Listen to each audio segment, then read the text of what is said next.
to the menu. Okay, so in part one, I will give you a short introduction into the central role of standards in all phases of manuscript preparation. And in the second part, I will talk about the idea of quality results at the source right from the beginning and some ideas on methodological standards. The third part will be on writing and submitting standards, and the fourth of how to become famous, creating resonance and standards of circulation.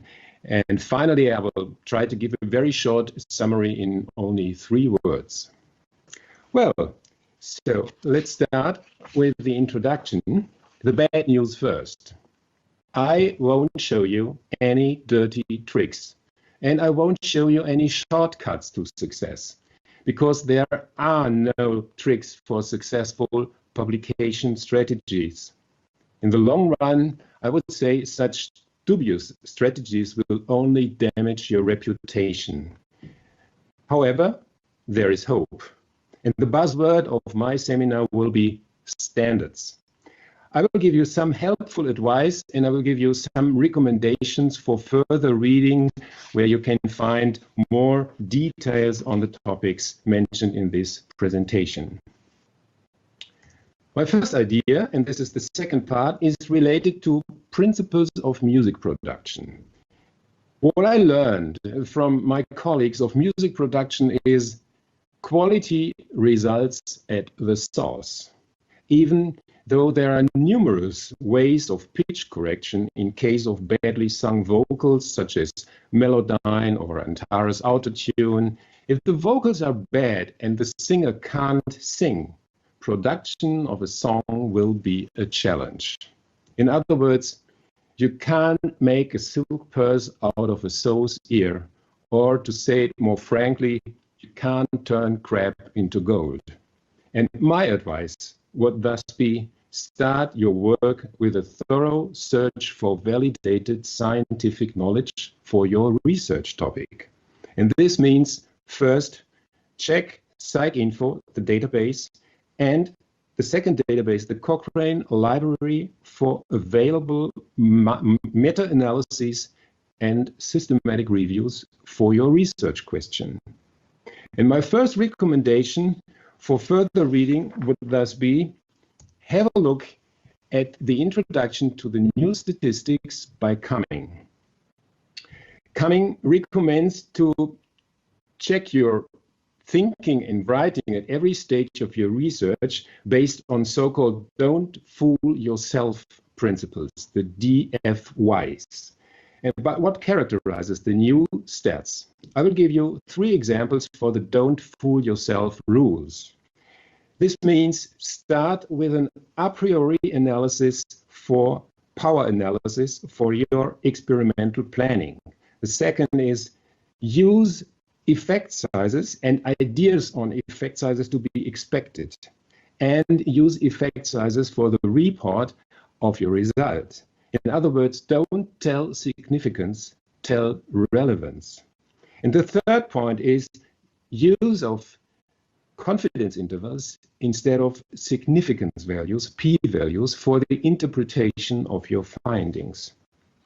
We can also conclude that the principle of diligence right from the beginning of your work should be the most important principle of your work. So start with careful planning and research of the background, planning of the required sample size based on effect size assumptions derived from your previous research on existing meta-analyses. And here comes, in line with Cumming's ideas, 2 further reading recommendations.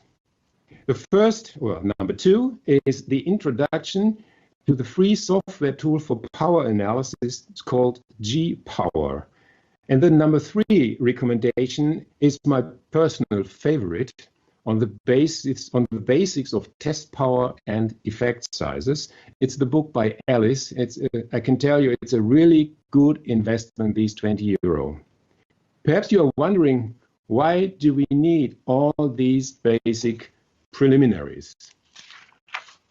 Well, the answer is given in this very, very important book.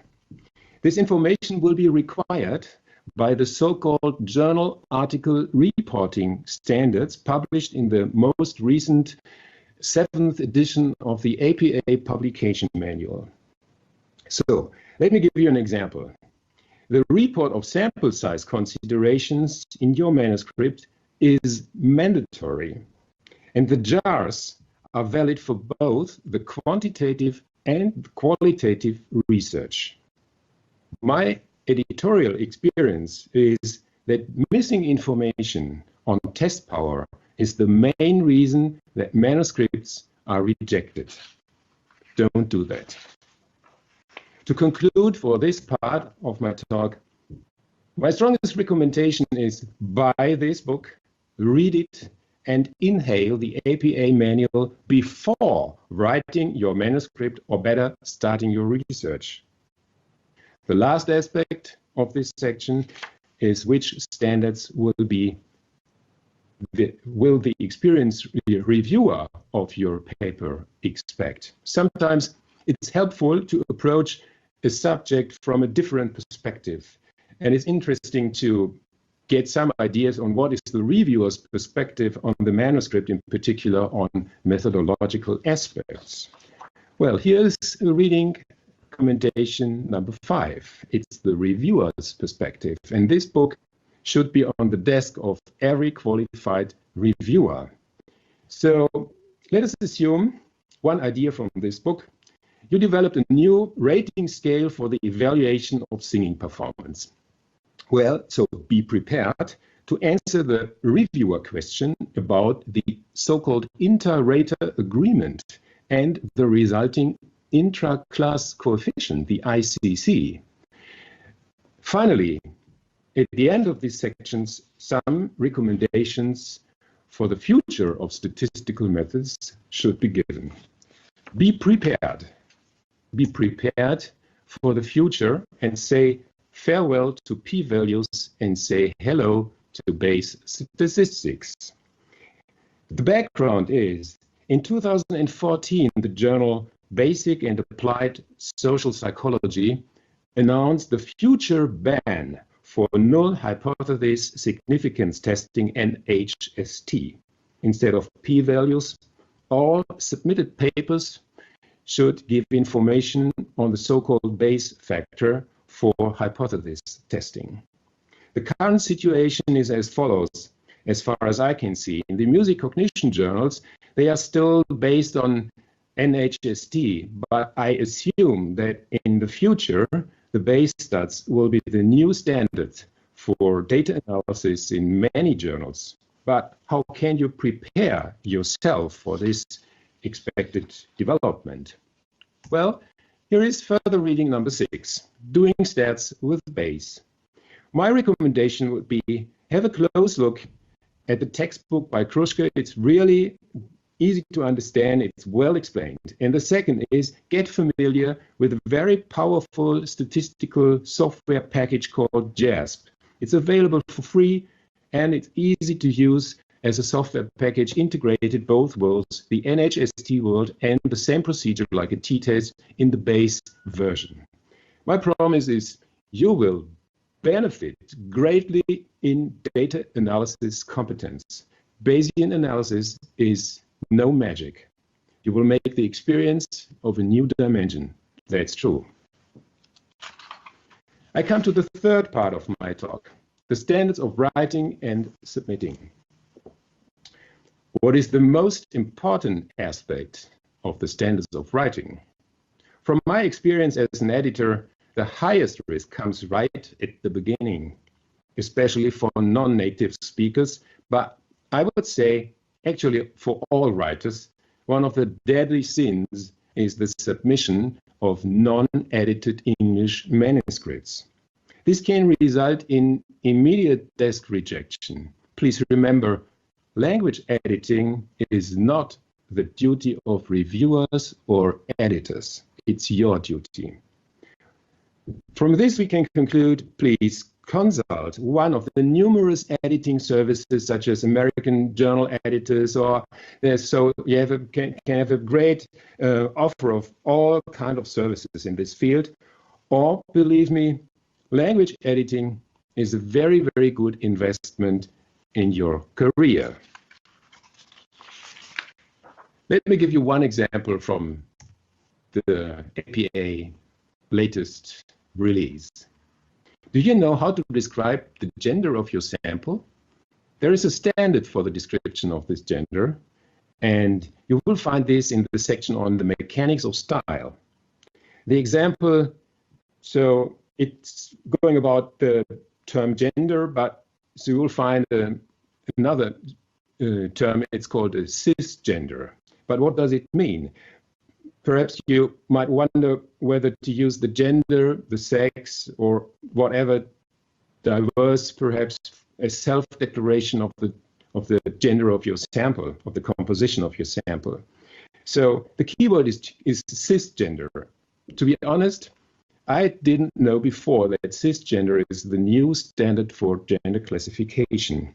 The meaning is that cisgender is a term for people whose gender identity matches the sex that they were assigned at birth.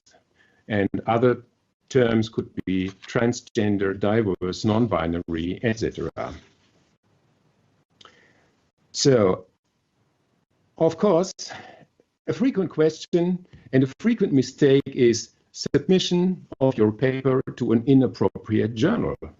So how can you find the balance between the two main criteria, journal reputation and journal appropriateness?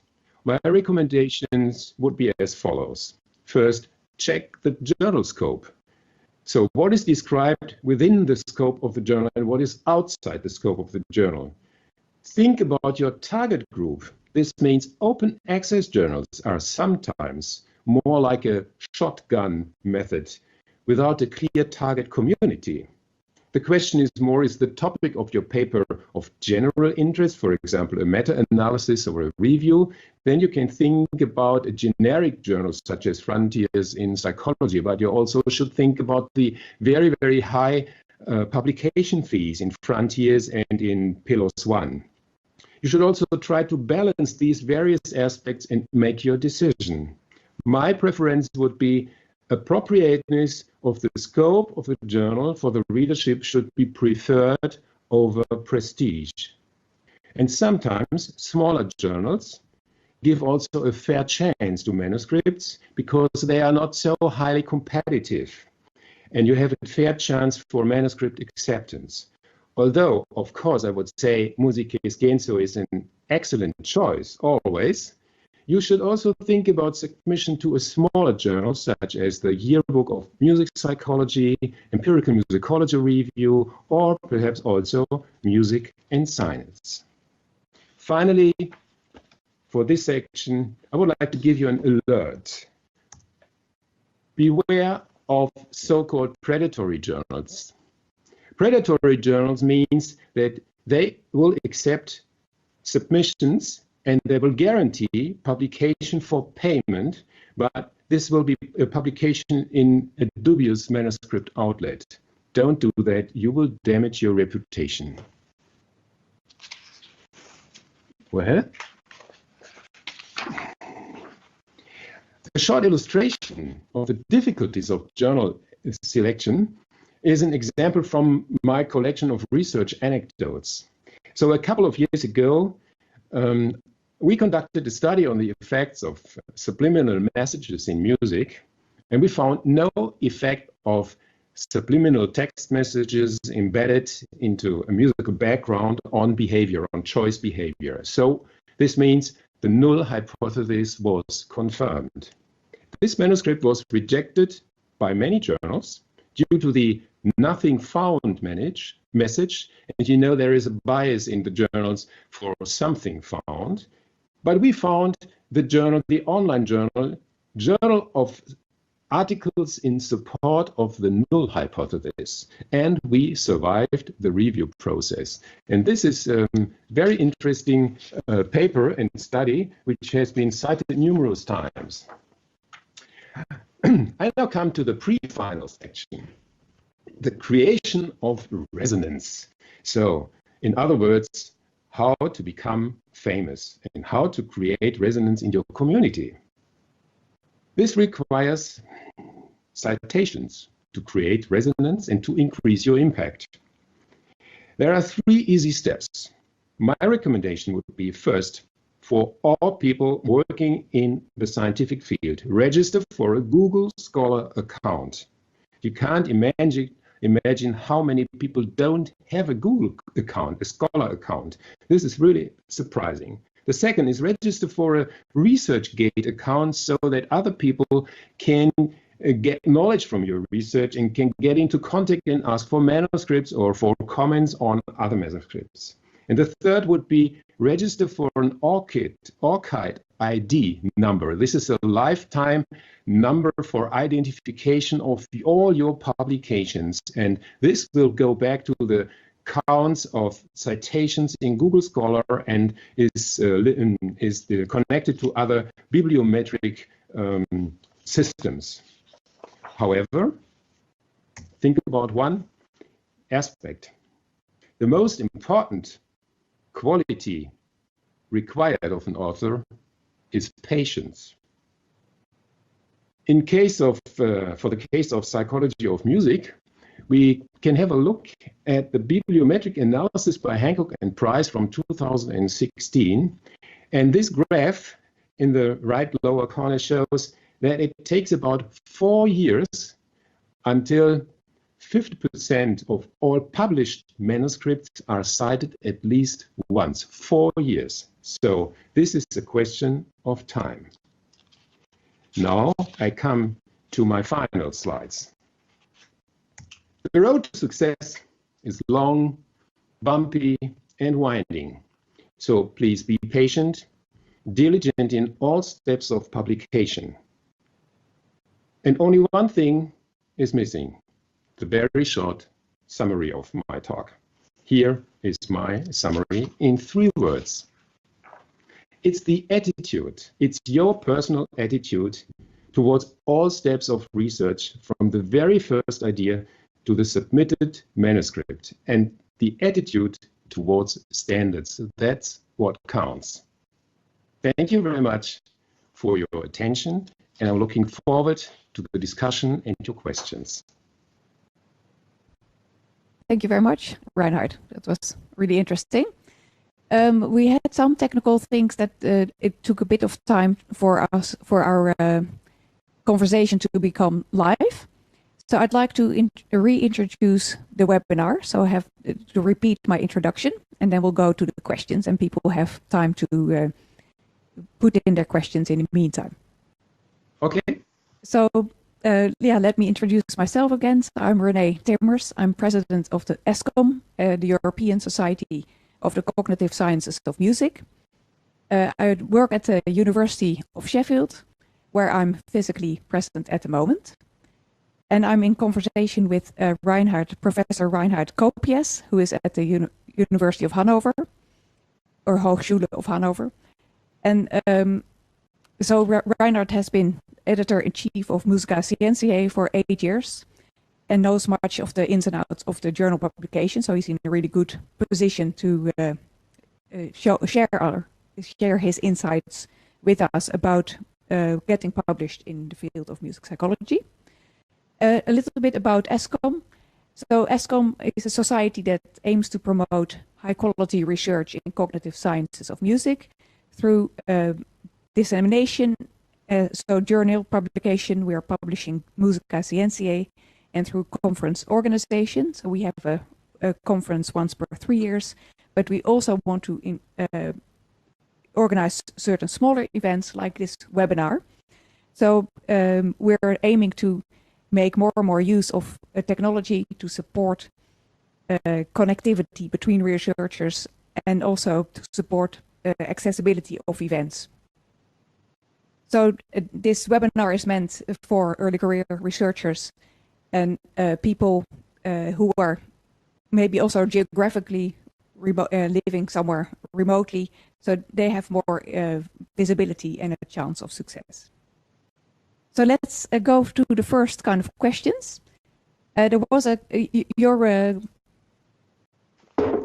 your presentation started with quality assessments for quantitative research, but of course we're also very interested to hear more about what kind of criteria are included in assessing qualitative research.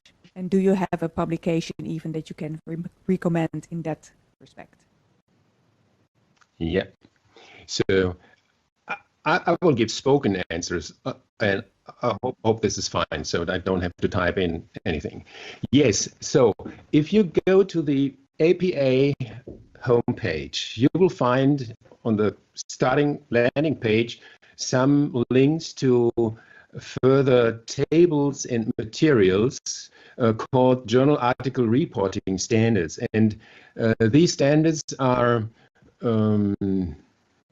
so they are documented in two main documents called for qualitative and for quantitative methods. And for example, in the field of qualitative methods, you have to give a full documentation of your research interview questions, of your methods of transcription. So you will find flow charts of what has to be shown, what should be shown, and what is important for the I would say the contextualization of your research methods and the preconditions of your findings. So, of course, I have both documents on my desk, but you will find it very easy on the homepage of APA. And the most important aspects are also published in the APA manual. And this is really a breakthrough, I would say, that all those things distributed all over the internet for standards in this and that region, it's now integrated into the 7th edition. It's not just a minor update, it's a completely new conception of the APA manual, believe me. So how to cite all new media, blogs, websites, emails, discussion lists, media, audiovisual materials, software. You will find standards for all those citations. It's fantastic. Great, thank you.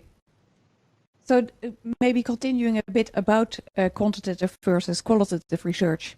So do you think both types of research have an equal kind of possibility in, for example, Musicae Scientiae? Or would you say some journals lean more towards one or the other? Yeah. So my impression from the last decade is that qualitative research, so based, for example, on observational data or on verbal data, is still a minority in the research community.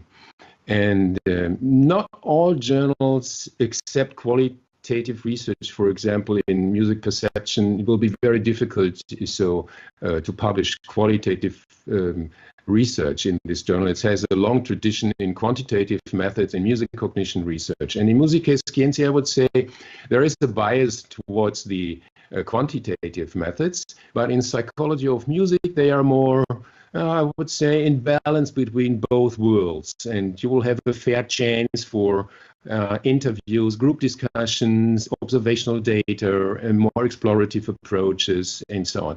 My recommendation would be just have a look at the last 4 to 5 issues of each of the journals, and you will get a feeling for the profile, for the journal's profile in the methodological field, and then you make your decision. Great, thank you. I don't think we have any questions yet, but so I'll continue with a few questions that I came up with. Yeah, so one is jumping a little bit in topic, but one of the trend has been that journal articles become shorter and shorter. So the 6,000 words is now often the kind of standard for journal articles. So do you, apart from, so what do you think? How does that give challenges for the quality of papers sometimes, or how can we approach this to still have a thorough background and a thorough method, and all these things still need to be done properly, but then within quite a tight time scale? So I think so the limit of 6,000 words, that's fine for most of the papers. And my experience is that the new option given by most of the modern journals is the supplemental material online section. So I can move a lot of materials which is not immediately required for the understanding of the paper in the printed version. You can move it to the supplemental section. So this would be one option. Stay within the word limit, but use the supplemental part. And the second option would be go to an online journal, because usually they don't have a word limit or a number of pages limit, because if they don't are published in print as printed versions, they are not limited by the publisher in the total number of pages for one volume, which is the case for Musicae Scientiae for about 500 and something 50 for 1 year. And if this is exceeded, the company, so the society ESCOM has to pay for all extra pages, and this is not a good idea. Thus, we are always interested, of course, in keeping this limit of a maximum of 6,000. But most of the papers will be fine and can be published and described in all details within this word limit. So I think this is not an emergency case. Mm-hmm. Yeah? Right, thank you. So we have another interesting question, which is about the choice between different journals, but then depending on the topic that you're writing about. I mean, this specific question is about emotions and music. So I think probably many journals would allow that, but maybe you can answer this question specifically to emotions and music, but also more generally, do certain journals in psychology of music orient towards certain topics more than others? This is a difficult question, of course.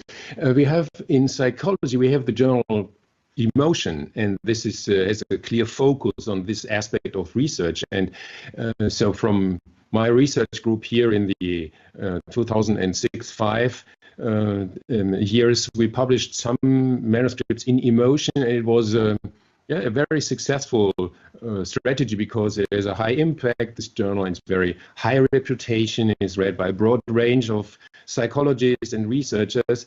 But I would say I would recommend a diverse strategy. So try to place your publications in various journals so that you don't forget your main target community.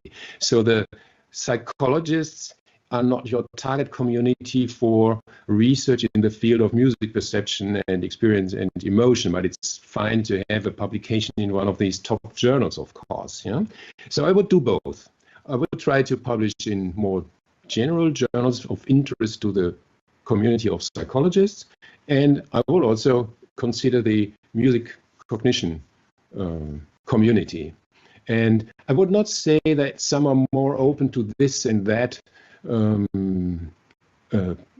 research topic. Have a look at the journal scopes description available on the website of every journal, and you will find most of them are very open to any kind of research related to music and this and that. So don't worry about this, and if you do good research, you will find an adequate journal for as an outlet for your publication. Mm-hmm. Thank you. So we have another question who goes back to the Bayesian statistics recommendation. So actually, this question is that so an experience that it's sometimes hard to actually publish something using Bayesian statistics because reviewers or journals have a preference for the more traditional approaches, and this counts for other things as well. Do you have any advice for how to combine the two, or what would you do? Would you combine approaches in a meaningful way? Or would you persuade the reviewers somehow? This is a tricky question, a sneaky question.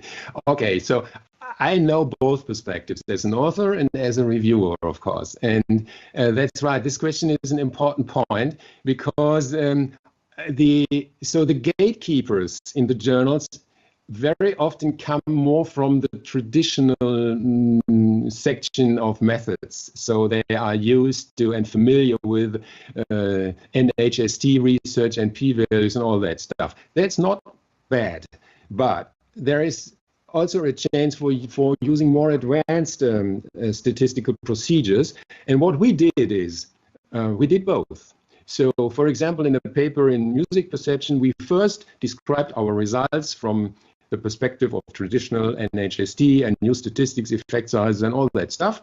And then we did a second analysis just for a kind of validation of our findings from a different methodological aspect.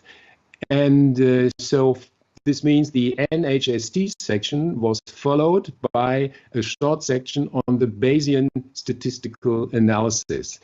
And now, if the reviewer says, okay, I can understand part one of the data analysis, and this is completely fine and well done, and there is no contradiction to the second part from the Bayesian statistics, then I say, go ahead. So he will continue reading the next section of your manuscript and ignore the Bayesian statistics part. So in the current situation, I would recommend to do both, because it will be very hard to find adequate reviewers to evaluate a manuscript based only on Bayesian statistics. And so try a hybrid version. This is maybe a time of transition between both worlds will require a double strategy. Yeah, thank you. So maybe speaking about responding to reviewers. So what, I mean, it's quite a tricky balance to play again. So can you maybe, in your experience, what, how much leeway is there for a discussion, or should we just do what reviewers ask and that's the best strategy for publication? Yeah. So how to respond to reviewers? My response strategy would be 90-10 rule. So 90% of all comments should be taken very, very seriously, because please think that the excellent people had a look at your manuscript. So they spend a lot of time. They make valuable suggestions. And so they are kind of quality coaches to improve the writing and the quality of your manuscript. And only in some cases, so in 90% of all suggestions, you will agree and try your best to realize these suggestions. And only in 10% of all cases and questions, you could feel free to find a different way, and sometimes, very, very rarely, say, no, we don't think, or this must be a misunderstanding, or we tried this, but there was no result, and thus we think this is the wrong way. But be very careful with discussions or with the struggle, getting into struggle with reviewers. This is not a successful strategy. So I always try to see this as a great chance given by people who spend a significant amount of time on your work. And this is the perspective. They don't want to bother you with their comments and so on. This is the wrong perspective as an author. So what I do is, if I get back 5, 6, 10 pages of reviews, I have a look at it, then I take it away, have a sleep 1 night, 2 nights, and then I go back to the comments.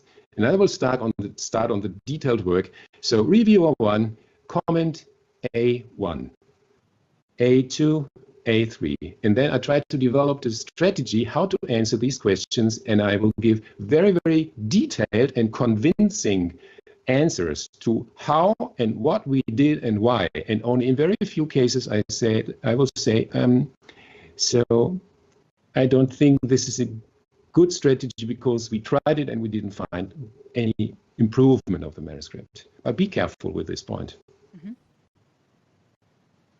Thank you. Yeah, so another, we don't have at the moment another question from the audience, I think. Let me check. But I had another thought, which was, I mean, you see multi-authored papers more and more, and it almost seems like the standard. So, but is there, so where people come from or how many authors there are on the paper? So are there still, does this influence how reviewers view the journal, the article at all.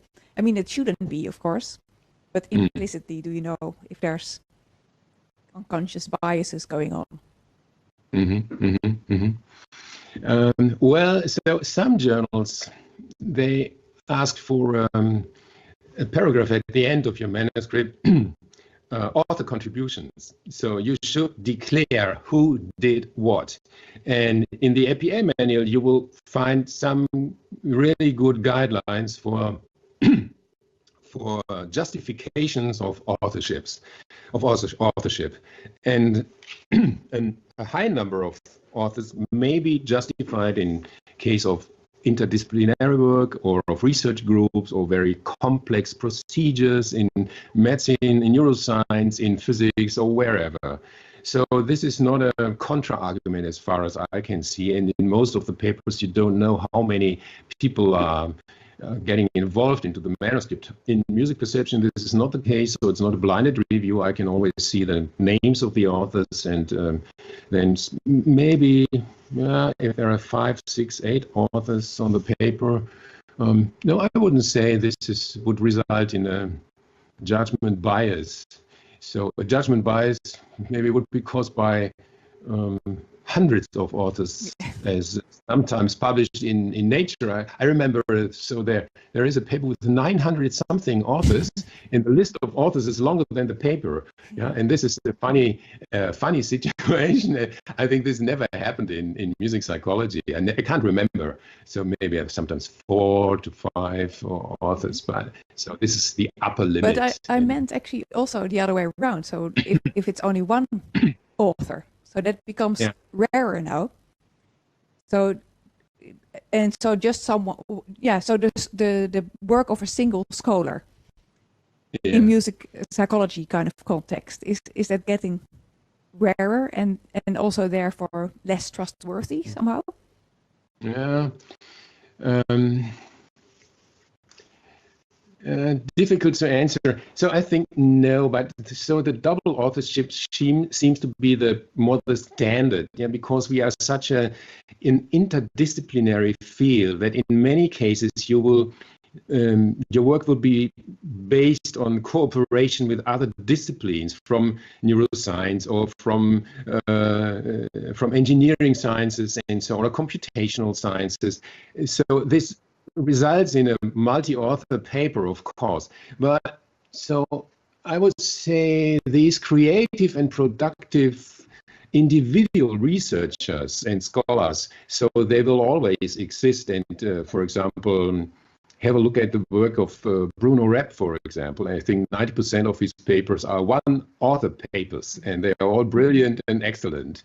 But this is not my style of working and style of research, because I'm embedded into so many different fields, and all those people make significant contributions and thus are justified for a co-authorship. I think this will be the tendency towards multi-authored papers. Yeah, I think so. Okay, so I'm not sure how long we should take this. I mean, maybe 1 or 2 more questions, I think.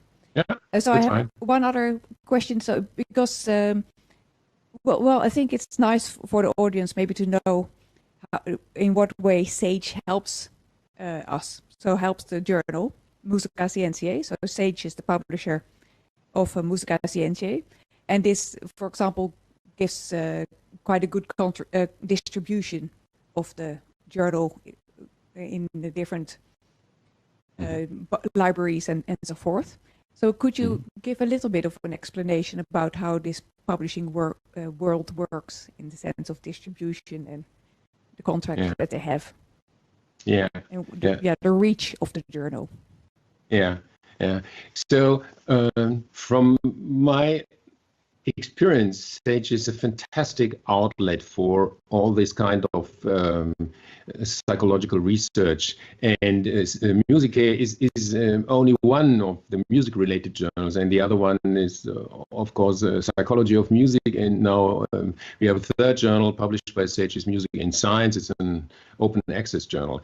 And what SAGE does is very, very professional. They have a marketing department, of course. They do fantastic bibliometrics bibliometric analyses on an annual basis. So there is an annual report for the publishing society, such as ESCOM, for example, and they will get feedback. Where are the publications read?